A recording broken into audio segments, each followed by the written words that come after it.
Assalamualaikum lovely students, welcome to BioFlow. Before watching this video, make sure you like, comment, share and subscribe.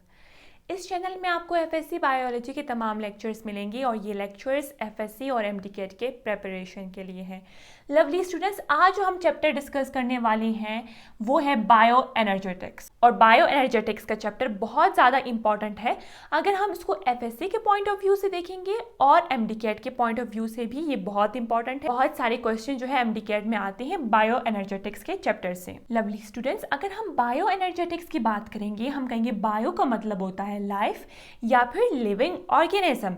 Energetics का मतलब होता है energy की conversion या फिर एनर्जी की ट्रांसफॉर्मेशन, यानी एनर्जी जो है एक फॉर्म से दूसरे फॉर्म में चेंज होती है। और लवली स्टूडेंट्स, ये जो एनर्जी की कन्वर्जन है या फिर एनर्जी की ट्रांसफॉर्मेशन है वो इनसाइड लिविंग ऑर्गेनिज्म जो है ये होती है। अगर हम इसकी डेफिनेशन को देखेंगे, हम कहेंगे ये एक क्वांटिटिव स्टडी है।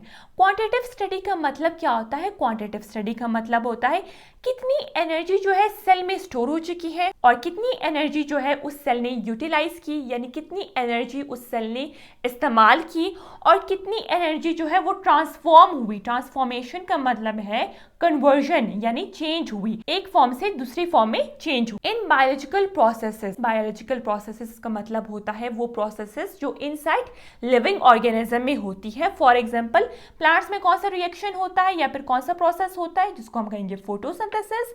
और लिविंग ऑर्गेनिज्म में यानी ह्यूमन बींग्स में, एनिमल्स में कौन सा रिएक्शन होगा या प्रोसेस होगा जिसको हम कहेंगे सेलुलर रिस्पायरेशन। तो लवली स्टूडेंट्स, हम कहेंगे bio energetics is the quantitative study of energy relationship and energy conversion inside living organism. हम कहेंगे bio energetics obeys first law of thermodynamics. Lovely students, first law of thermodynamics का मतलब क्या है कि energy can neither be created nor be destroyed, यानी energy को हम कभी भी खत्म नहीं कर सकते। एनर्जी की जो है कंटिन्यूसली कन्वर्जन होती है या फिर ट्रांसफॉर्मेशन होती है एक फॉर्म से दूसरे फॉर्म में। अभी हम देखेंगे कि एनर्जी की कन्वर्जन एक फॉर्म से दूसरे फॉर्म में किस तरह होती है। फॉर एग्जांपल लवली स्टूडेंट्स, हमें पता है कि प्लांट्स के अंदर कौन सा रिएक्शन होता है? फोटोसिंथेसिस का रिएक्शन होता है। इस फोटोसिंथेसिस में जो लाइट एनर्जी है, यानी कौन सी लाइट एनर्जी? सनलाइट एनर्जी जो है केमिकल एनर्जी में जो है वो चेंज हो जाती है। यानी किस में चेंज हो जाती है? ग्लूकोज में चेंज हो जाती है। और इस प्रोसेस को हम क्या कहेंगे? फोटोसिंथेसिस कहेंगे। हम कहेंगे ग्लूकोज के केमिकल बॉन्ड्स में जो है केमिकल एनर्जी स्टोर हुई होती है, जिसको हम स्टोर्ड एनर्जी भी कह सकते हैं या फिर पोटेंशियल एनर्जी भी कह सकते हैं। तो लवली स्टूडेंट्स, आप देख सकते हैं कि एनर्जी की ट्रांसफॉर्मेशन हुई या कन्वर्जन हुई। अगर हम लिविंग ऑर्गेनिज्म यानी ह्यूमन बींग्स और एनिमल्स में देखेंगे, हम कहेंगे कि केमिकल एनर्जी, कौन सी एनर्जी? जो ग्लूकोज में स्टोर हुई होती है, वो स्टोर एनर्जी जो है काइनेटिक एनर्जी में या फिर दूसरे अल्फाज में हम कह सकते हैं यूजेबल एनर्जी में जो है स्टोर हो जाती है। और इस तरह प्रोसेस को हम सेलुलर रिस्पायरेशन कहते हैं। लवली स्टूडेंट्स, जिस तरह मैंने आपको बताया कि केमिकल एनर्जी जो है स्टोर एनर्जी होती है, ग्लूकोज के अंदर जो है वो स्टोर होती है, जिसको हम कह सकते हैं पोटेंशियल एनर्जी।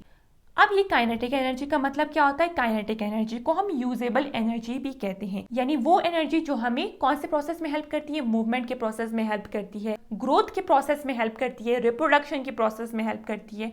और इनसाइड लिविंग ऑर्गेनिज्म जो है मसल जो कॉन्ट्रैक्शन होती है उसमें हेल्प करती है, नर्व की ट्रांसमिशन में जो है वो एनर्जी हेल्प करती है। तो उसको हम क्या कहेंगे? काइनेटिक एनर्जी कहेंगे या फिर यूजेबल एनर्जी कहेंगे। लवली स्टूडेंट्स, अगर हम बात करें, हम कहेंगे लिविंग ऑर्गेनिज्म के अंदर जो है मेटाबॉलिक रिएक्शंस होते हैं। मेटाबॉलिक रिएक्शन का मतलब है कि लिविंग ऑर्गेनिज्म के अंदर जो है केमिकल रिएक्शंस होते हैं। तो बायो एनर्जेटिक्स में हम दो मेजर मेटाबॉलिक रिएक्शन को बहुत ही डीपली डिस्कस करेंगे, जिसको हम कहेंगे फोटोसिंथेसिस जो प्लांट्स में होती है एंड सेलुलर रिस्पायरेशन जो ह्यूमन बींग्स में होती है। लवली स्टूडेंट्स, अगर हम फोटोसिंथेसिस की बात करेंगे, हम कहेंगे एक बायोलॉजिकल प्रोसेस है। बायोलॉजिकल प्रोसेस का मतलब है यानी ये इनसाइड लिविंग ऑर्गेनिज्म होती है, जिस तरह प्लांट्स हो गए, कुछ बैक्टीरिया में भी फोटोसिंथेसिस का रिएक्शन होता है और एल्गी वगैरह में भी जो है फोटोसिंथेसिस का रिएक्शन होता है। ये एक ऐसा रिएक्शन है जिसमें लाइट एनर्जी, कौन सी एनर्जी? सनलाइट एनर्जी जो है वो कन्वर्ट होती है केमिकल एनर्जी में, स्टोर्ड एनर्जी में, और किसके फॉर्म में? ग्लूकोज के फॉर्म में। हम कहेंगे ये एक एनाबॉलिक रिएक्शन है। एनाबॉलिक रिएक्शन एक ऐसा मेटाबॉलिक रिएक्शन की एक टाइप है जिसमें जो है स्मॉलर मॉलिक्यूल्स, जिस तरह अब हम देख सकते हैं कार्बन डाइऑक्साइड और वाटर, वो कंबाइन होते हैं और लार्जर साइज्ड मॉलिक्यूल, जिस तरह एक ग्लूकोज है और ग्लूकोज जो है लार्जर साइज्ड मॉलिक्यूल है, उसमें जो है ये चेंज होती है। तो इस तरह रिएक्शन जिसमें स्मॉलर साइज मॉलिक्यूल जो है लार्जर साइज मॉलिक्यूल में चेंज होता है, इस तरह रिएक्शन को हम एनाबॉलिक रिएक्शन कहेंगे। और लवली स्टूडेंट्स, हम कहेंगे जो फोटोसिंथेसिस है वो एंडरगोनिक रिएक्शन है, यानी एक ऐसा रिएक्शन जिसमें एनर्जी रिक्वायर्ड होती है या फिर एक ऐसा रिएक्शन जिसमें एनर्जी एब्जॉर्ब होती है। अभी आपको पता है ये जो फोटोसिंथेसिस का रिएक्शन होता है ये किस एनर्जी की वजह से होता है? ये सनलाइट एनर्जी की वजह से होता है। जब ग्रीन प्लांट्स इस एनर्जी को एब्जॉर्ब करेंगे, फिर ये जो है केमिकल एनर्जी यानी ग्लूकोज में जो है फिर वो चेंज करेंगे। तो एक ऐसा रिएक्शन जिसमें एनर्जी जो है एब्जॉर्ब होती है या फिर उसको एनर्जी की जरूरत होती है, उसको हम क्या कहेंगे? एंडरगोनिक रिएक्शन कहेंगे। और लवली स्टूडेंट्स, अगर हम बात करें सेकंड मेटाबॉलिक रिएक्शन की बायोएनर्जेटिक्स में, वो है सेलुलर रिस्पायरेशन। याद रहे कि रिस्पायरेशन के दो टाइप्स हैं। एक रिस्पायरेशन का वो टाइप जिसको हम ब्रीथिंग कहेंगे यानी सांस लेने का अमल, जिसको हम एक्सटर्नल रिस्पायरेशन भी कह सकते हैं। और रिस्पायरेशन की जो सेकंड टाइप है वो इंटरनल रिस्पायरेशन है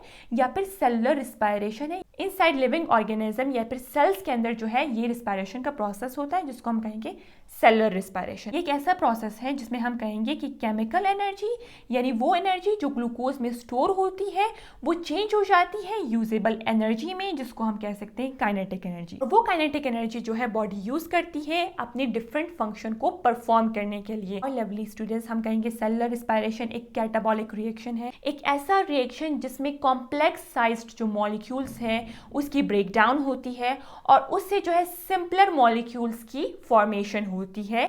जिस तरह ग्लूकोज है एक बहुत ही कॉम्प्लेक्स सब्सटेंस है या फिर कॉम्प्लेक्स मॉलिक्यूल है, इसकी ब्रेकडाउन होती है, उससे जो है कार्बन डाइऑक्साइड की प्रोडक्शन होती है जो एक स्मॉलर साइज मॉलिक्यूल है। और साथ साथ हम कहेंगे कि सेलुलर रिस्पायरेशन में जो है एनर्जी की प्रोडक्शन होती है और इस एनर्जी को हम कहेंगे एटीपी या फिर energy currency of the cell. अगर हम बात करें, हम कहेंगे ये एक एक्सर्गोनिक रिएक्शन होता है, यानी ये एक ऐसी रिएक्शन की टाइप होती है जिसमें एनर्जी रिलीज होती है।